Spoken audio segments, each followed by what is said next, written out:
津田梅子は日本における女性の権利の発達のために努力した著名な人物です。バーバラ・ローズが書いた津田梅子 and Women's Education in Japan によると、梅子は女性の教育の視野を広げ、日本の女性の社会的自立を強化したと言われています。ローズが述べるように、梅子は日本の女子教育の基礎を再定義したのでしょう。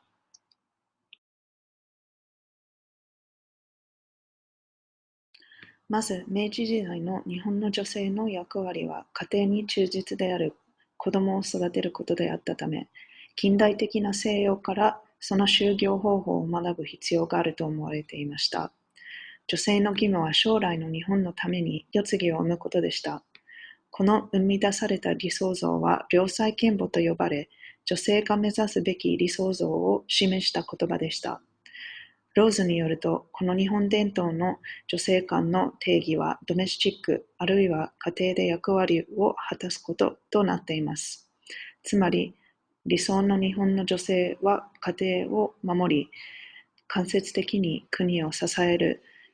美徳を持つ女性でした。梅子が日本政府の構想に対して理想的な女性となったのか、または梅子がその理想を再定義したのかを調査するつもりです。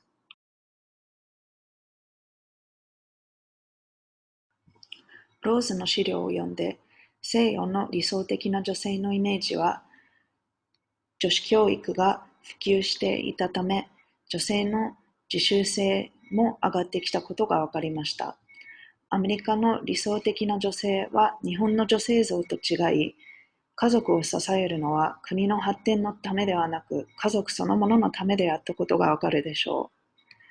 う。梅子はこの理想に憧れ、女子教育の重要性は彼女の教えの中心となりました。梅子はブリンマー大学で受けたアメリカの教育と価値観をもとに自分の理想像を作り出しました。ローズの資料によると、梅子は、現代の先進国は、現代の精神的な女性を必要とすると女子に教えました。この点で国の近代化のために人々を育成することが梅子の考えにおいて堅調だったのでしょう。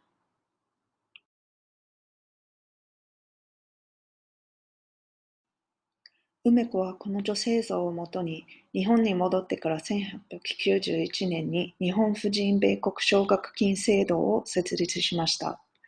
梅子の人生について解説した桜木健二という著者によると、梅子は留学を1年延長し、日本人女性の留学のための講演や募金活動などを行ったと書きました。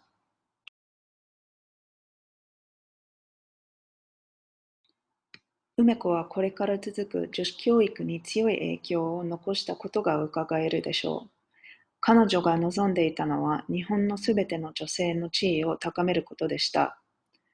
梅子は教養のある女性のイメージを築いたと言えるでしょう。桜木の著者に戻ると、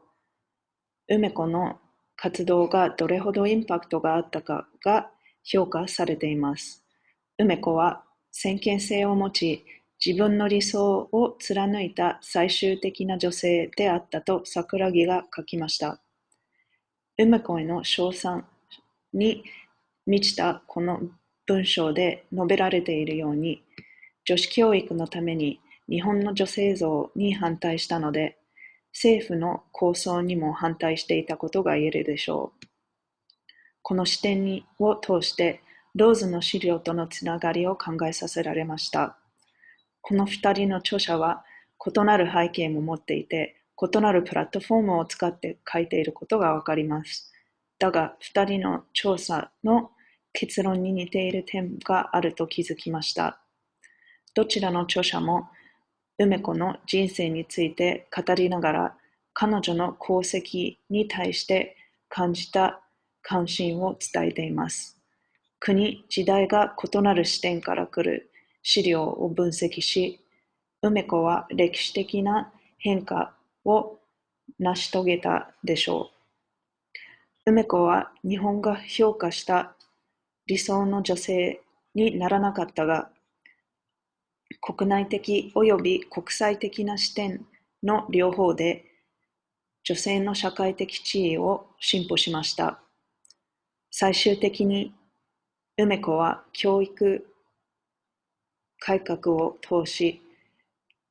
津田塾大学を設立しました。梅子は日本政府が望んでいた